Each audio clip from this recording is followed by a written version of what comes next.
জানিয়ে দেব এই মুহূর্তে পাওয়া সর্বশেষ আপডেট বাংলা সংবাদ। শুরুতেই শিরোনাম। আজ হোক কাল হোক আমি ক্ষমতা ফিরে পাবই, তারপর মজা দেখাবো, বললেন সাবেক প্রধানমন্ত্রী শেখ হাসিনা। হাসিনা গুম হয়েছে আল্লাহ তাআলার নির্দেশে বলে মন্তব্য করলেন মির্জা ফখরুল। তাহলে কি ৫ বছর ক্ষমতায় থাকছেন ডক্টর ইউনূস? থাকছে বিস্তারিত প্রতিবেদন। এদিকে রাজপথে নামার হুঁশিয়ারি মির্জা ফখরুলের। এবং নির্বাচন ইস্যুতে প্রধান উপদেষ্টার বক্তব্যে হতাশ হয়েছি মির্জা ফখরুল। শুনছিলেন সংবাদ শিরোনাম, এবার বিস্তারিত। প্রিয় দর্শক, আপনি যদি এই চ্যানেলে নতুন হয়ে থাকেন, ভিডিওটি দেখতে দেখতে চ্যানেলটি সাবস্ক্রাইব করে এবং ভিডিওটিতে একটি লাইক দিয়ে আমাদের সাথেই থাকুন। আর হ্যাঁ প্রিয় দর্শক, জানিয়ে দিন ভিডিওটি কোথা থেকে দেখছেন। আজ হোক কাল হোক আমি ক্ষমতা ফিরে পাবই, তারপর মজা দেখাবো, বললেন সাবেক প্রধানমন্ত্রী শেখ হাসিনা। আজ না কাল আমি অবশ্যই ক্ষমতা ফিরে পাব এবং একদিন আমার অবস্থানও ফিরে আসবে। আমার বিশ্বাস আল্লাহর সাহায্যে আমি আমার লক্ষ্য অর্জন করতে পারবো।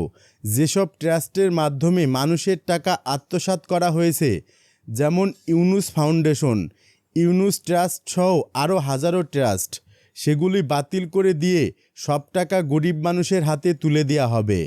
গ্রাম অঞ্চলের অসহায় মানুষদের জন্য আমি সব কিছু দান করব, এটাই আমার প্রতিজ্ঞা।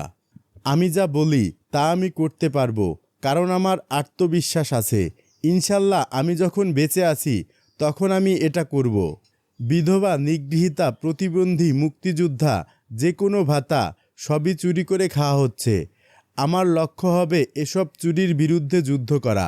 এছাড়া আমরা যে বইগুলোর জন্য বাজেট দিয়েছিলাম, সেগুলির টাকা কোথায় গেল? বই ছাপানোর জন্য যে অতিরিক্ত ৭০০ কোটি টাকা নেওয়া হয়েছিল, তা নিয়ে তদন্ত করা হবে। দুর্নীতি দমন কমিশন কি করেছে?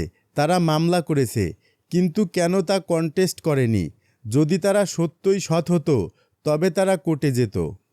এখন আমাদের সকল নেতা ও কর্মী এক হয়ে জ্ঞানের আলোয় এদের বিরুদ্ধে প্রতিরোধ গড়ে তুলতে হবে।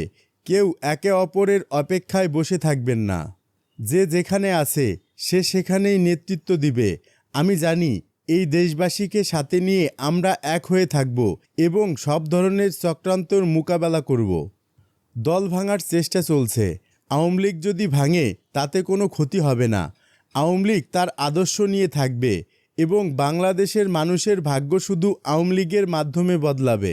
আমরা জানি আওয়ামীর আদর্শ এবং দলের নীতি ছাড়া বাংলাদেশের কেউ জনগণের ভাগ্য পরিবর্তন করতে পারবে না। বাংলাদেশের মানুষের কাছে একমাত্র আওয়ামীর আদর্শই রয়েছে।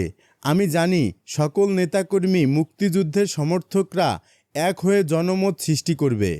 আজকে যদি আমরা এক হয়ে এগিয়ে যাই, জনগণের জয় হবে।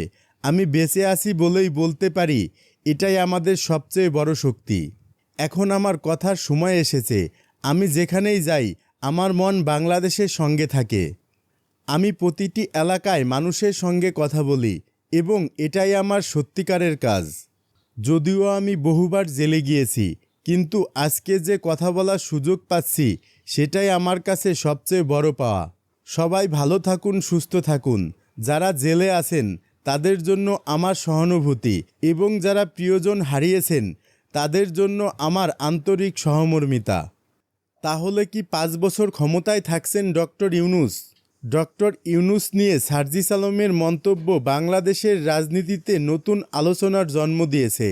একজন নোবেল বিজয়ী, যিনি দীর্ঘদিন ধরে রাজনীতির বাইরে ছিলেন, বাংলাদেশের সংকটে ছাত্রদের অনুরোধে অন্তর্বর্তী সরকারের দায়িত্ব গ্রহণ করেছিলেন। এখন সেই ছাত্রদের একজন মুখপাত্র হঠাৎ করে ডক্টর ইউনূসকে প্রধানমন্ত্রী পদে দেখতে চাওয়ার ইচ্ছা প্রকাশ করেছেন। এটি নতুন রাজনৈতিক বাস্তবতার ইঙ্গিত বলে মনে করছেন অনেকেই। এই ঘোষণার মাধ্যমে তরুণ সমাজের একটি বড় অংশ নতুন আশা দেখছে। তাদের কাছে ডক্টর ইউনূস হচ্ছেন একজন দুর্নীতিমুক্ত, আন্তর্জাতিকভাবে গ্রহণযোগ্য এবং বাংলাদেশের রাজনীতির সিস্টেমের বাইরে থাকা ক্লিন নেতা। সামাজিক মাধ্যমে দেখা যাচ্ছে ছাত্রদের পাশাপাশি মধ্যবিত্ত শ্রেণীর অনেক মানুষও তার নেতৃত্বে আশাবাদী।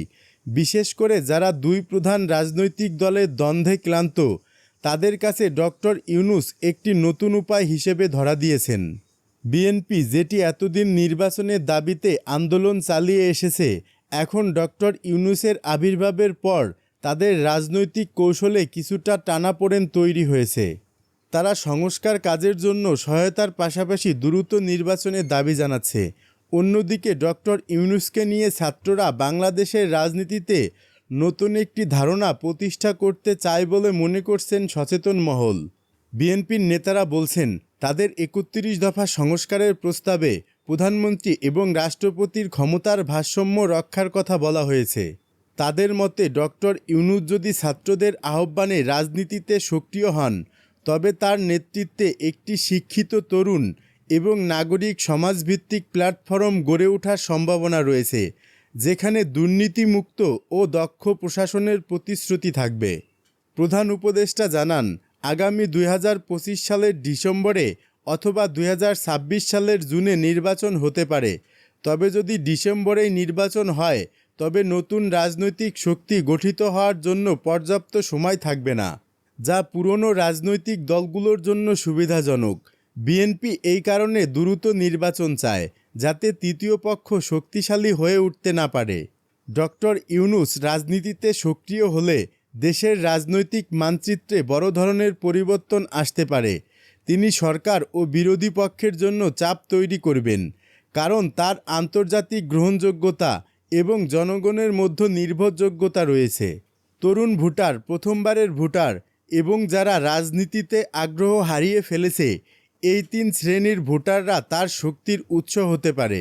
সবশেষে এই সম্ভাব্য রাজনীতি এবং নেতৃত্বের ভবিষ্যৎ নির্ধারণ করবে জনগণ। যদি ডক্টর ইউনূস বিশ্বাসযোগ্যতা অর্জন করতে পারেন এবং জনগণের হৃদয় জয় করতে সক্ষম হন, তাহলে তিনি শুধুমাত্র একটি বিকল্প নেতা হবেন না, বরং বাংলাদেশের রাজনীতিতে নতুন একটি অধ্যায়ের সূচনা ঘটাতে পারবেন। তবে তার পথ সহজ হবে না, কারণ সামনে রয়েছে পুরানো কাঠামো, সংঘাতময় রাজনীতি এবং আস্থার সংকট, যেগুলো তাকে অতিক্রম করেই সামনে এগোতে হবে।